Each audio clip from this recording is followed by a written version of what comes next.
A patient walks into your clinic with a hemoglobin of 12 grams per deciliter. Is she anemic, doctors? The answer depends entirely on who she is. Anemia is fundamentally defined as blood counts falling below the established normal parameters for a given population. Rather than relying on a single universal number, you must account for physiological variables like age, sex, and pregnancy status. For a menstruating adult woman, 13 plus or minus 2 grams per deciliter is normal. But for an adult man, the normal level is significantly higher at 16 plus or minus 2. If a medical PG entrance exam question describes a pregnant patient, think about the physiological dilution effect. During pregnancy, the normal hemoglobin drops to 12 plus or minus 2 grams per deciliter. This means the threshold for defining anemia is naturally lower in gravid females compared to non-pregnant females. Examiner traps often try to trick you by offering a normal pregnant hemoglobin as pathological. Recognize the patient demographic first before diagnosing the deficiency.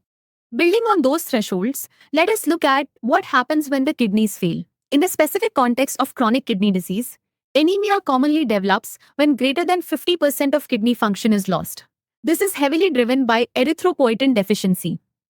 When you are treating this specific anemia with erythropoiesis-stimulating agents, the target hemoglobin is strictly established at less than 11.5 grams per deciliter. If a medical PG entrance exam question asks for the target, do not aim for normal healthy levels. This strict threshold is maintained to avoid severe cardiovascular complications associated with overcorrection. On the other hand, patients who gradually develop anemia over months can tolerate amazingly low hemoglobin levels due to robust compensatory mechanisms. The primary compensation is a rapid increase in cardiac output to maintain tissue oxygen delivery.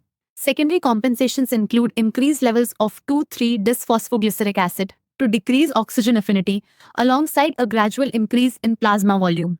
How does this lack of oxygen delivery physically manifest in your patients? The clinical signs are directly tied to the oxygen deficit, showing up as tiredness, shortness of breath, resting tachycardia, and mucosal pallor.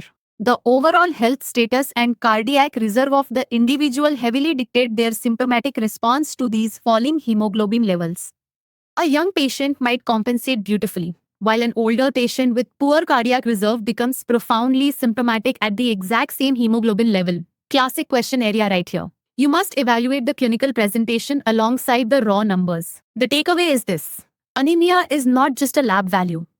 It is a dynamic physiological state dependent on patient demographics and compensatory reserves. Never forget to adjust your diagnostic thresholds for pregnancy, sex, and chronic kidney disease before deciding a patient is truly anemic.